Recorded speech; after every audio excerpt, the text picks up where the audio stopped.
the first thing Seren felt was the ground beneath her knees. Cold. Hard. Unyielding.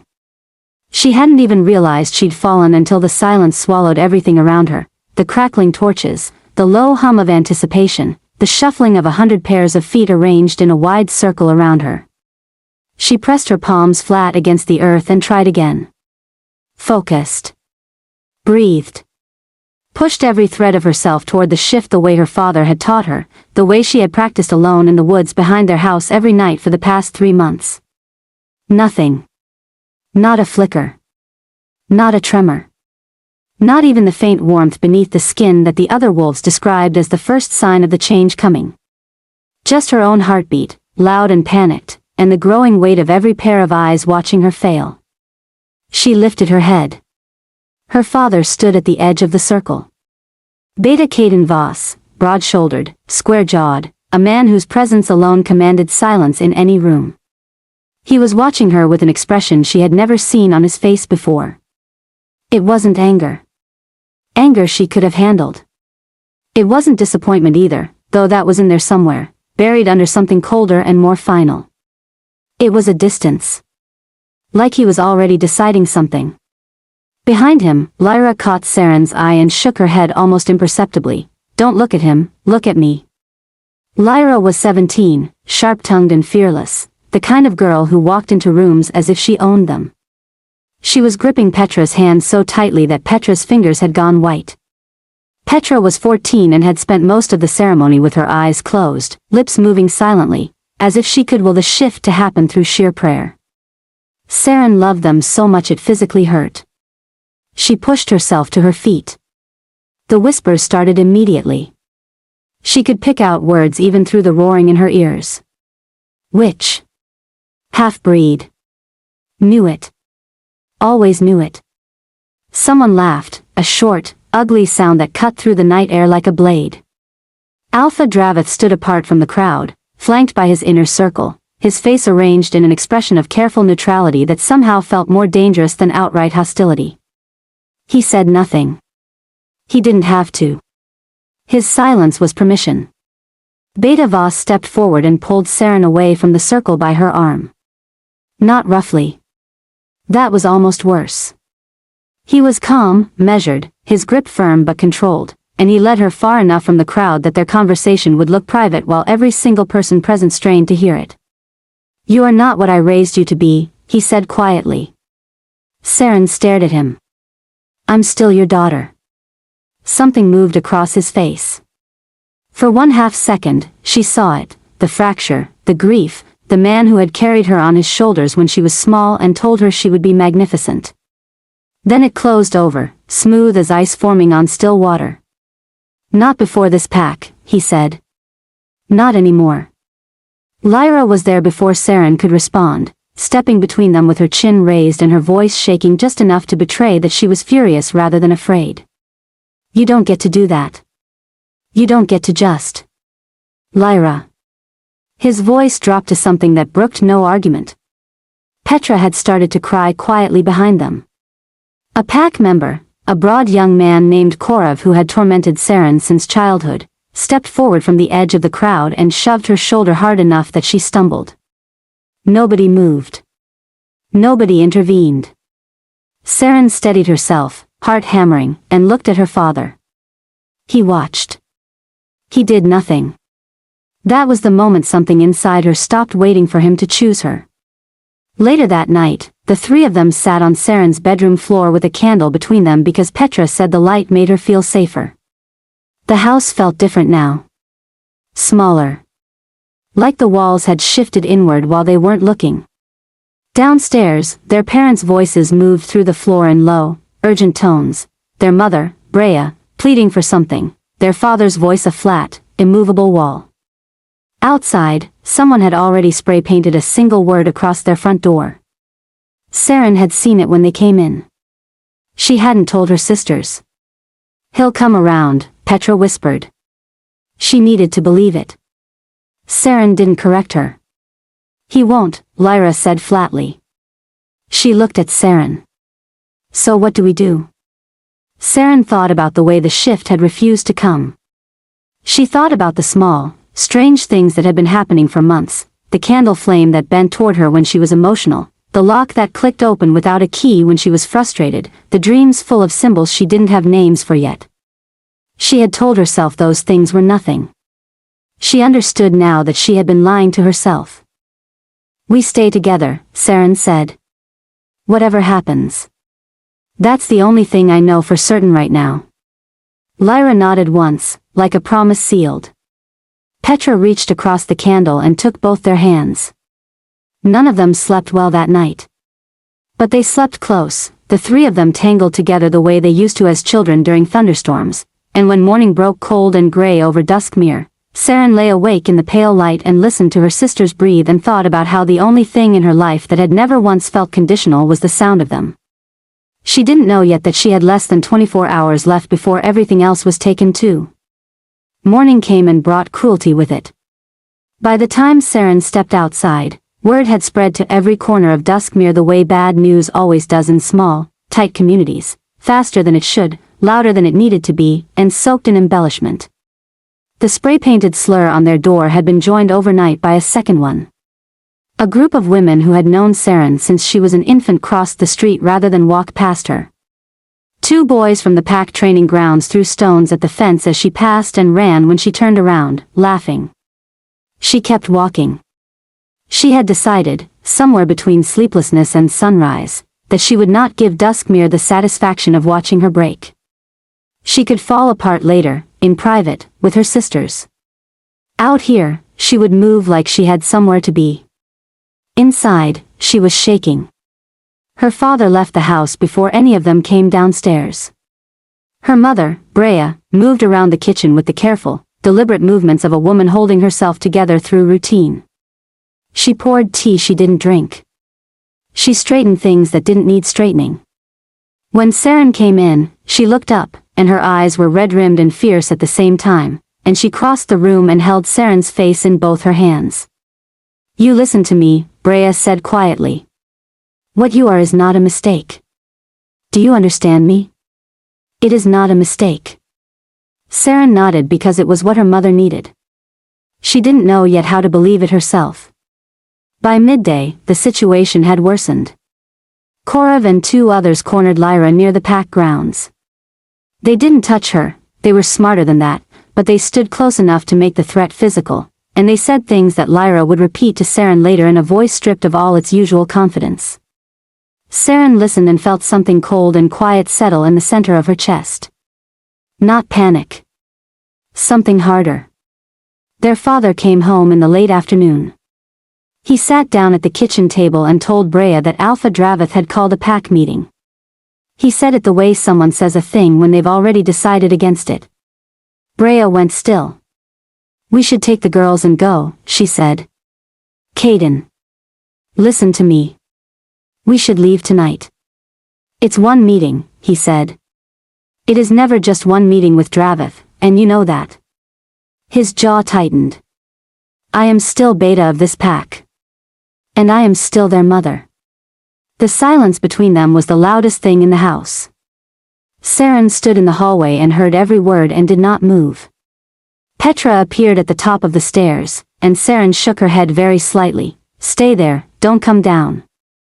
In the end, their parents left together. Brea kissed each of them on the forehead. She held on a moment longer than usual.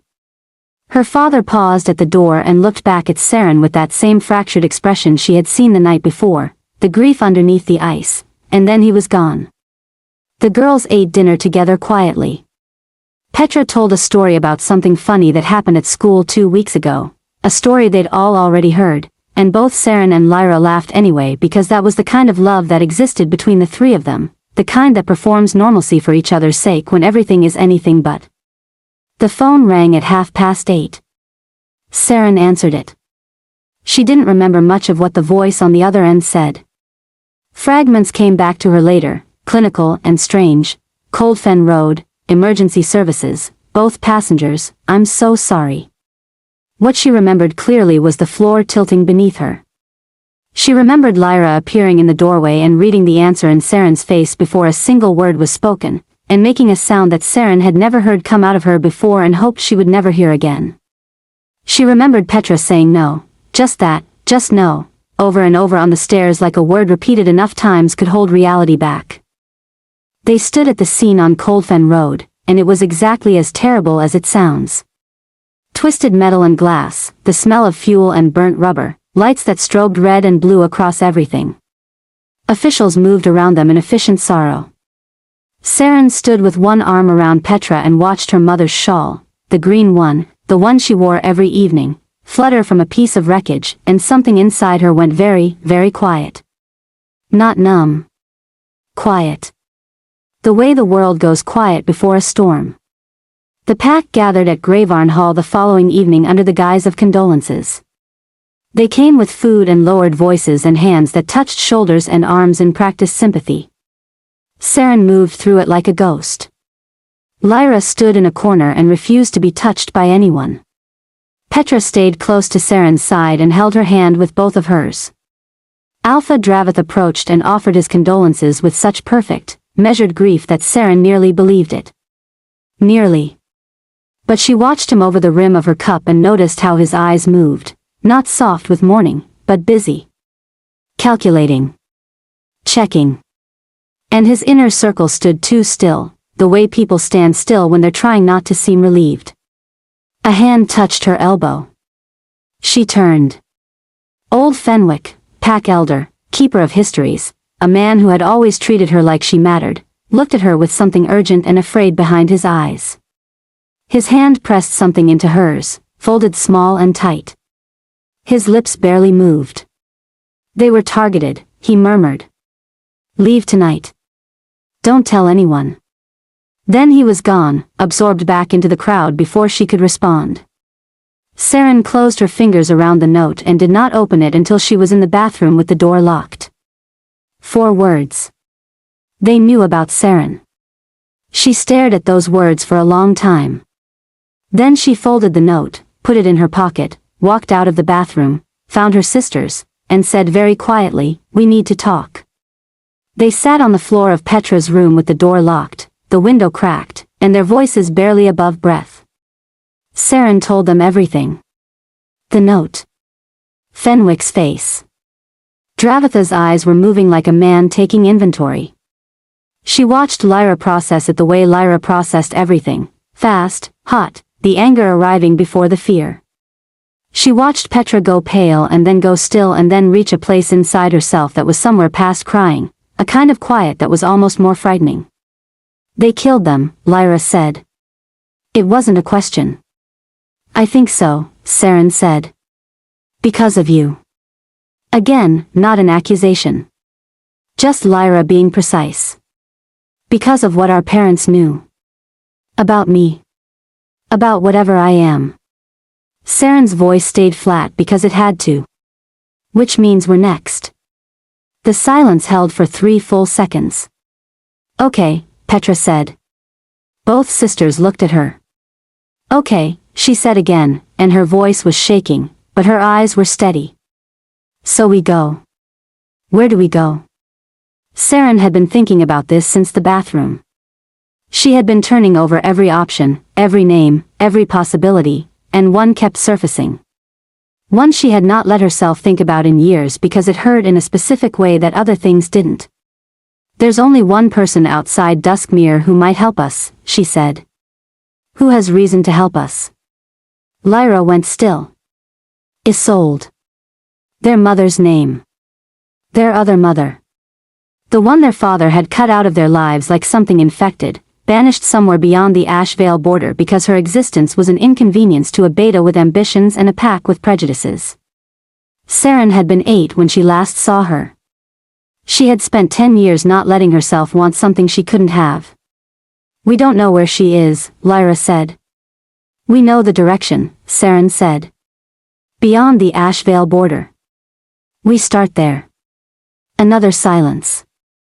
Then Lyra stood up and started pulling things from under her bed with quiet efficiency, a bag, a rolled blanket, the small locked box where she kept their emergency money, a habit she'd developed from reading too many survival stories and being, at her core, the kind of person who prepared for the worst because she didn't trust the world to be kind. Petra watched her and then stood up and did the same. Seren felt something move through her chest. Pride. Grief. Love so fierce it was almost indistinguishable from pain. They moved through the house in darkness. No lights. No sounds. Seren paused at the bottom of the stairs and looked at the kitchen, at the table where her family had eaten 1,000 meals, at the hook by the door where her father's jacket still hung, and she allowed herself exactly 3 seconds to feel what she felt. Then she turned away. They slipped out through the back. The thorn-felled wilderness received them the way wild places receive the desperate, without comfort, without hostility, simply with indifference. The trees were dense and old, and the sky above was a thin strip of clouded dark between their branches. Seren led. Lyra took the rear. Petra stayed between them, her breathing careful and controlled in the way of someone who has decided to be braver than they feel. Seren's magic moved under her skin like something waking up. She'd been trying to ignore it since the ceremony. It had gotten harder. Small things kept happening, her breath fogged in patterns that didn't match the air movement, shadows bent toward her when she was afraid, twice she had reached for something and it had moved before her hand arrived. She didn't understand it. She had no language for it. The only person who could explain it was the woman they were walking toward. They had been moving for 40 minutes when Lyra said quietly, "We've got company." Seren didn't stop walking. How far back? Quarter mile. Maybe less. One vehicle, no lights. Pack. Who else? Petra's hand found Seren's arm in the dark and held on. They cut off the Meyerwood Pass and pushed deeper into the trees, moving faster now, trading silence for speed. The vehicle, she could hear its engine now, low and careful, slowed on the road behind them but didn't stop. They were being tracked rather than chased.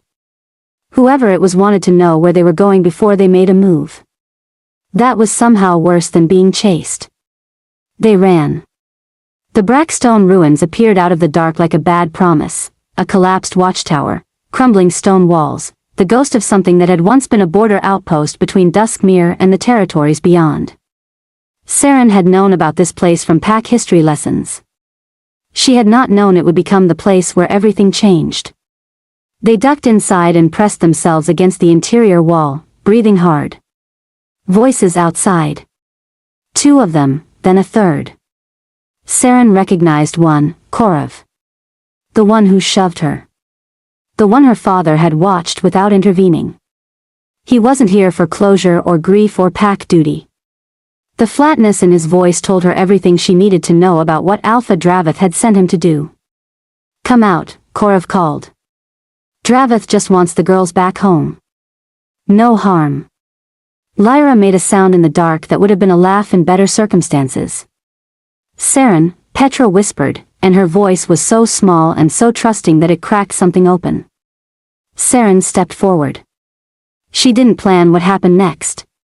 It came from somewhere below thought, below language, from the same place that the candle flame and the unlocked door and the bending shadows had come from, something that was entirely and undeniably her. She raised her hands and felt the air shift, felt heat gather in her palms, felt her own pulse sync with something much larger than herself. The explosion of light that came out of her wasn't fire. It wasn't a spell she could name. It was raw and wild and entirely imprecise, and it blew the 3 scouts off their feet and sent them scrambling backward into the dark with shouts of shock and pain. Seren stood in the ruined doorway, and her hands were shaking, and her vision was white at the edges, and she had never in her life felt more frightened or more herself. "Run," she said to her sisters. They ran. They didn't stop until the tree line broke open onto a wide, flat ridge that looked out over the thorn-felled valley, and there Seren finally let herself collapse against a boulder and breathe. Lyra crouched beside her immediately. "Are you hurt?" "No." "What was that back there?" "I don't know." She looked at her hands. They were still trembling. "Me, I think. Just, me." Petra sat down on the ground without ceremony and put her face in her hands and shook for about 30 seconds, a full body trembling that she'd been holding back for hours, possibly days. Neither sister touched her nor told her to stop. They gave her the space to fall apart because that was what she needed, and because they both needed it too and were holding theirs in by a thread.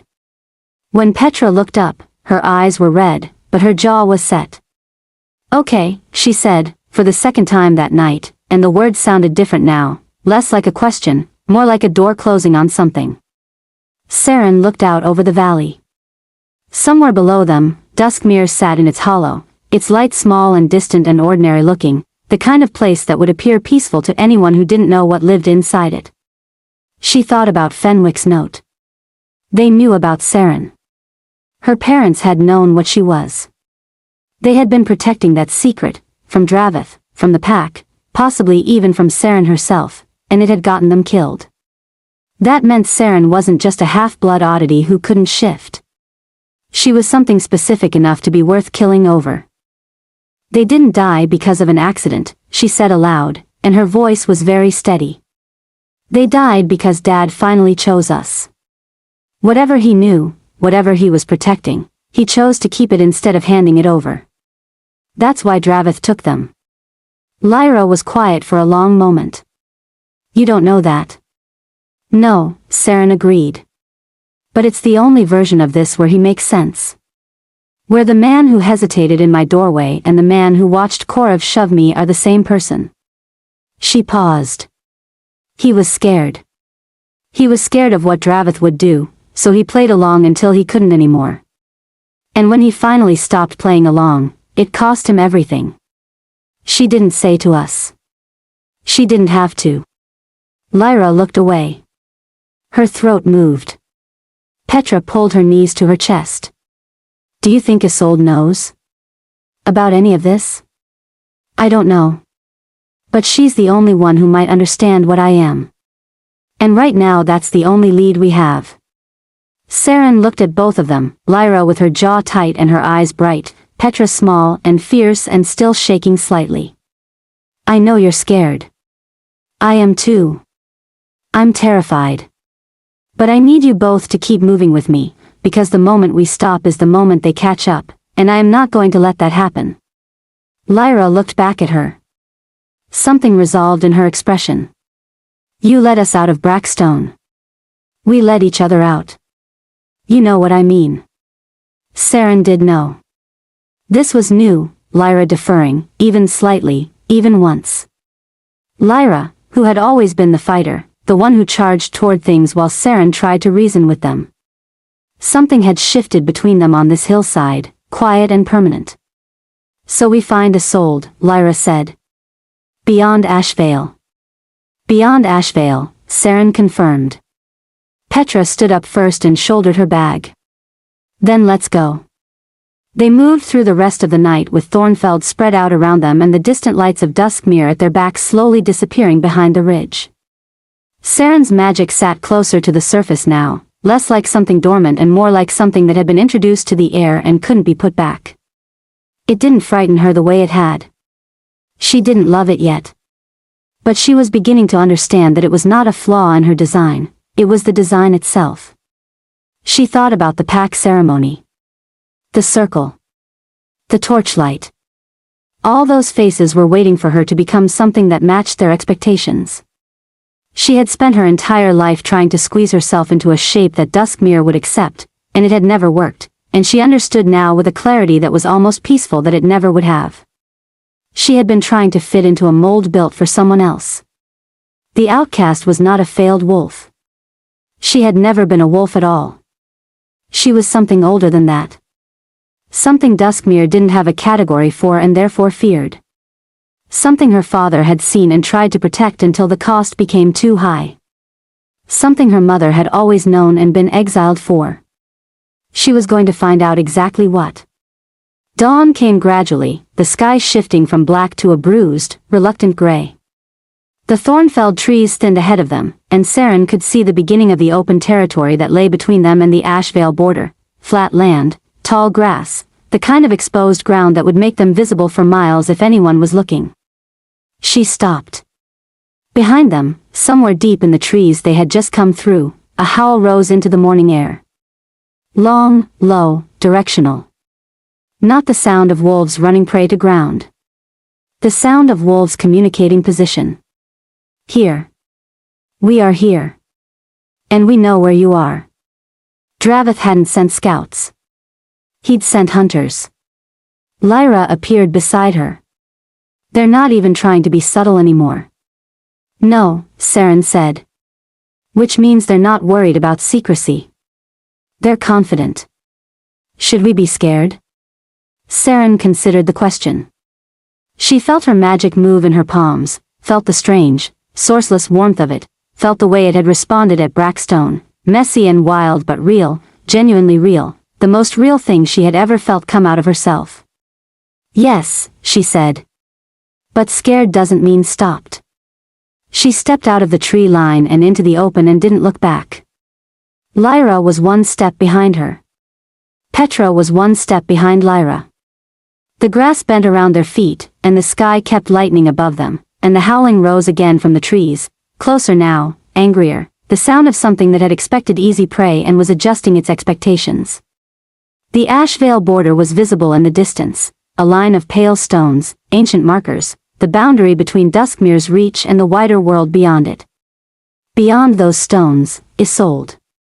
Beyond those stones, answers. Beyond those stones, the beginning of something that Seren didn't have a name for yet but could feel pulling at her like a second heartbeat. She ran. Not away from something. Toward something. That was the difference. That was everything. The three sisters crossed the flat land as the sun finally broke the horizon, gold and sudden, flooding the grass with light, and for one moment, just one, Seren felt it. Not safety. Not victory. Something more honest than both. The feeling of a person in motion toward the thing they are supposed to become, with the people they love most keeping pace beside them, with everything behind them already decided and everything ahead still open. The howling faded. The stones of the Ashvale border rose ahead. Seren didn't slow down. If this story gripped you, you already know what to do. Smash that like button, drop a comment telling us what you think Isolde's secret is, and subscribe so you don't miss what happens when the sisters find her. The hunt isn't over. Neither is Seren.